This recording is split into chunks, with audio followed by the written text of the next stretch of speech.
Namaste, Vanakkam, Honorable Prime Minister, sir. Vanakkam, vanakkam. My name is Deepasri. I am coming from Government Higher Secondary School, Sedrapat, Puducherry. My question is, how can we build our trust in parents that we are working hard? Thank you, sir. धन्यवाद दीपश्री। प्रधानमंत्री जी, हम माता पिता को कैसे विश्वास दिलाएं कि हम मेहनत कर रहे हैं, इस विषय पर दीपश्री आपसे मार्गदर्शन चाहती हैं।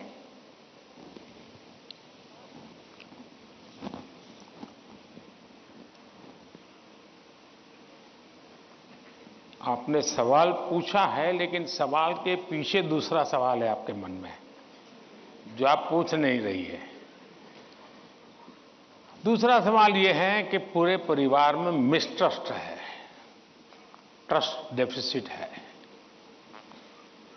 और ये यानी आपकी बहुत अच्छी परिस्थिति को आपने पकड़ा है। आपने उसको प्रस्तुत तो ऐसे किया घर में कोई नाराज न हो जाए, लेकिन ये सोचने का विषय है टीचर के लिए भी और पेरेंट्स के लिए भी, कि ऐसा क्या कारण है कि हम ट्रस्ट डेफिसिट पारिवारिक जीवन में अनुभव कर रहे हैं। अगर पारिवारिक जीवन में भी हम ट्रस्ट डेफिसिट अनुभव करते हैं तो ये बहुत ही चिंता का विषय है। और ये ट्रस्ट डेफिसिट अचानक नहीं होती है, एक लंबे कालखंड से गुजर करके निकलती है। और इसलिए हर पेरेंट्स को, हर टीचर को, हर स्टूडेंट्स को बहुत ही बारीकी से अपने आचरण को एनालाइज करते रहना चाहिए। आखिरकार माँ बाप मेरी बात पे भरोसा क्यों नहीं करते? कहीं न कहीं तो ऐसी बातें हुई होगी जिसके कारण उनका ये मन बन गया होगा। कभी आपने कहा होगा कि मैं अपनी सहेली को मिलने जा रही हूं, और माँ बाप ने अगर बाद में पता चला कि आप तो उस दिन उसके यहां गई नहीं थी, तो ट्रस्ट डेफिसिट शुरू हो जाते। यार उसने तो कहा था वहां जाऊंगी, लेकिन मान लीजिए वहां गए नहीं, लेकिन आकर के कह दिया कि मैंने तय किया था उनके यहां जाऊंगा, लेकिन रास्ते में मेरा मन बदल गया तो मैं वहां चला गई थी। तो कभी भी ये ट्रस्ट डेफिसिट की स्थिति पैदा नहीं होगी। और एक विद्यार्थी के नाते हमें जरूर ऐसा सोचना चाहिए कि कहीं ऐसा तो नहीं है कि मैंने कहा था मम्मी आप सो जाओ, चिंता मत कीजिए, मैं तो पढ़ लूंगा, और मम्मी चुपके से देखती और मैं सो रहा हूं, तो फिर ट्रस्ट डेफिसिट हो जाएगा। ये तो कह रहा था मैं पढ़ूंगा, लेकिन पढ़ नहीं रहा है, सोया पड़ा है।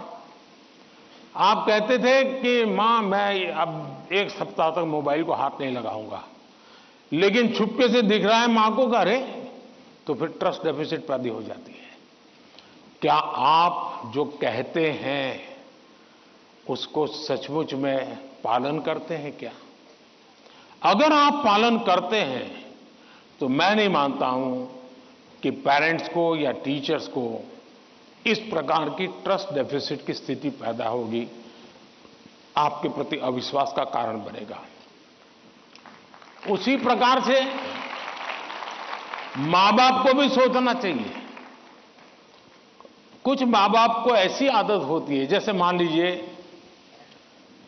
किसी मां बाप ने, मां ने बहुत बढ़िया खाना बनाया है और बेटा आया, किसी न किसी कारण से उसका खाने का मन नहीं है, लेकिन बहुत कम खाया, तो मां क्या कहेगी? जरूर कहीं खा करके आए होंगे, जरूर किसी के घर में पेट में भर करके आए होंगे। तो फिर उसको चोट पहुंचती है, फिर वो सच बोलता नहीं है। फिर मां को ठीक रखने के लिए, ठीक है चलो अच्छा लगे बुरा लगे, मैं जितना मुंह में पोस्ट ऑफिस में डालता हूं डाल दूंगा, ये ट्रस्ट डेफिसिट पैदा हो जाता है। हर घर के अंदर ये अनुभव आता होगा। आपको माताजी ने, पिताजी ने मानो आपको पैसे दिए और आपको कहा 1 महीने का तुम्हारा ये 100 रुपया तुम्हें देते हैं पॉकेट का, और फिर हर तीसरे दिन पूछते हैं वो 100 रुपये का क्या किया? अरे भाई तुमने 30 दिन के लिए दिया है ना, दूसरा मांगने तो आया नहीं तुम्हारे पास, तो भरोसा करो ना। अगर भरोसा नहीं तो नहीं देना था। ज्यादातर मां बाप के केस में ऐसा होता है, रोज पूछते हैं अच्छा वो 100 रुपया, हाँ कोई ये तो पूछ सकता है, पूछने का तरीका होता है। कोई कहे बेटा उस दिन पैसे नहीं थे, तुम्हें 100 ही रुपये दिए थे, तुम चिंता मत करना, जरूरत पड़े तो कह देना। तो उस बेटे को लगे नहीं नहीं मेरे माता पिता ने मुझे 100 रुपया, देखो ये आपकी पसंद की बात आई तो ताली बजाते हो आप लोग।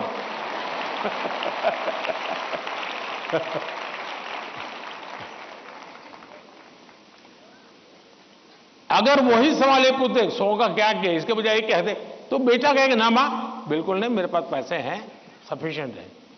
यानी हमारा एक दूसरे के बीच बात करने का तरीका कैसा है, ये चीजें सामान्य जीवन में जो अनुभव आती हैं वो फिर धीरे धीरे धीरे एजुकेशन सिस्टम के साथ रोजमर्रा की हमारी अपेक्षाएं होती है उसके टकराव में कन्वर्ट हो जाती है। फिर कहा मार्क्स क्यों नहीं आए, बस तुम पढ़ते ही नहीं होंगे, ध्यान देते ही नहीं होंगे, क्लास में बैठते नहीं होंगे, अपने दोस्तों के साथ गप्पे मारते होंगे, हो सकता है वो पैसे हैं सिनेमा देखने चले गए होंगे, मोबाइल फोन पर रील देखते होंगे। फिर वो कुछ न कुछ कहना शुरू हो जाता है, फिर दूरी बढ़ जाती है। पहले ट्रस्ट खत्म हो जाता है, फिर दूरी बढ़ जाती है, और ये दूरी कभी कभी बच्चों को डिप्रेशन की तरफ धकेल देती है। और इसलिए मां बाप के लिए बहुत आवश्यक है, उसी प्रकार से टीचर्स ने भी बच्चों के साथ इतना खुलापन रखना चाहिए, सहज रूप से अपनी बात कह सके। अगर उसको कोई सवाल समझ में नहीं आया तो कोई टीचर हड़का देगा, तुझे कुछ समझ नहीं आने वाला तो बाकियों को विद्यार्थियों का टाइम खराब मत करो, बैठ जाओ। कभी कभी क्या करते हैं टीचर भी, जो 4-5 होनहार बच्चे होते हैं ना, उनको वो बहुत प्रिय लगते हैं, उनसे उनका मन लग जाता है। बाकी क्लास में 20 बच्चे हैं, 30 बच्चे हैं, वो जाने उनका नसीब जाने, ये 2-4 में अपना मन लगा देते हैं, सब चीजें वाहवाही उन्हीं की करते रहते हैं, वही रिजल्ट देकर गए। अब आप उसको कितना आगे ले जा पाते हो तो अलग बात है, लेकिन बाकी जो है वहां से नीचे गिरा देते हैं। और इसलिए कृपा करके आपके लिए सभी स्टूडेंट समान होने चाहिए, सबके साथ इक्वली। हाँ, जो तेज होगा वो अपने आप में से जो अमृत है वो ले लेगा, लेकिन जिसको सबसे ज्यादा जरूरत है उसके प्रति अगर आप सिंपैथेटिक, और उसमें भी मैं मानता हूं उसके गुणों की तारीफ कीजिए। कभी एक बच्चा बिल्कुल वीक है पढ़ने में, लेकिन उसके हैंड राइटिंग अच्छे है, तो उसके सीट पे जाकर के अरे यार क्या बढ़िया लिखते हो तुम, कितने हैंड राइटिंग तुम्हारे अच्छे हैं, क्या स्मार्टनेस है तुम्हारी। कभी ऐसा एक डल विद्यार्थी है, अरे यार तेरा कपड़ा बहुत शर्ट बहुत अच्छा है, उसके अंदर कॉन्फिडेंस बिल्डअप होगा, वो आपके साथ खुलने लग जाएगा, वो आपसे बातें करने लगेगा कि ये साहब के प्रति मेरे प्रति उनका ध्यान है। अगर ये सहज वातावरण बन जाएगा तो मैं नहीं मानता हूं कि, लेकिन ये विद्यार्थियों का भी उतना ही दायित्व है। हमें आत्मचिंतन करना चाहिए कि मेरी ऐसी कौन सी बातें थी जिसने मेरे घर के लोगों का मुझ पर से भरोसा उठ गया। ये किसी भी हालत में हमारे आचरण से हमारे परिवार के, हमारे टीचर का हम पे भरोसा उठना नहीं चाहिए। हमसे कुछ नहीं हुआ तो कहना चाहिए। दूसरा, मुझे लगता है कि परिवार में एक प्रयोग कर सकते हैं। मान लीजिए आपका बेटे या बेटी के 5 दोस्त हैं, तय कीजिए कि महीने में एक बार 2 घंटे वो 5 परिवार किसी एक परिवार में एकत्र होंगे, दूसरे महीने दूसरे परिवार में बिल्कुल गेट टुगेदर करेंगे, और उसमें बच्चे बूढ़े सम हो गए। ऐसा नहीं कि 2 लोगों को घर छोड़ के आए जाएंगे। 80 साल के माँ बाप भी अगर फिजिकली फिट है आ सकते हैं, उनको भी लेके आइए। और फिर तय कीजिए कि आज वो तो तीसरे नंबर का दोस्त है, उसकी माताजी एक कोई पॉजिटिव बुक पढ़ करके उसकी कथा सुनाएगी। अगले बार तय किए जो 4 नंबर का दोस्त है उसके पिताजी एक कोई पॉजिटिव मूवी देखा होगा तो उसकी कथा सुनाएंगे। जब भी आप 1 घंटे का गेट टुगेदर करें, सिर्फ और सिर्फ उदाहरणों के साथ, किसी रेफरेंस के साथ पॉजिटिव चीजों की चर्चा करें, वहां के किसी के रेफरेंस से नहीं। आप देख लेना, धीरे धीरे वो पॉजिटिविटी पर्कुलेट होगी और यही पॉजिटिविटी सिर्फ आपके बच्चों के प्रति नहीं, अंदर अंदर भी ऐसा ट्रस्ट का वातावरण बना देगी कि आप सब एक इकाई बन जाएंगे, एक दूसरे के मददगार बन जाएंगे। और मैं मानता हूं ऐसे कुछ प्रयोग करते रहना चाहिए। धन्यवाद।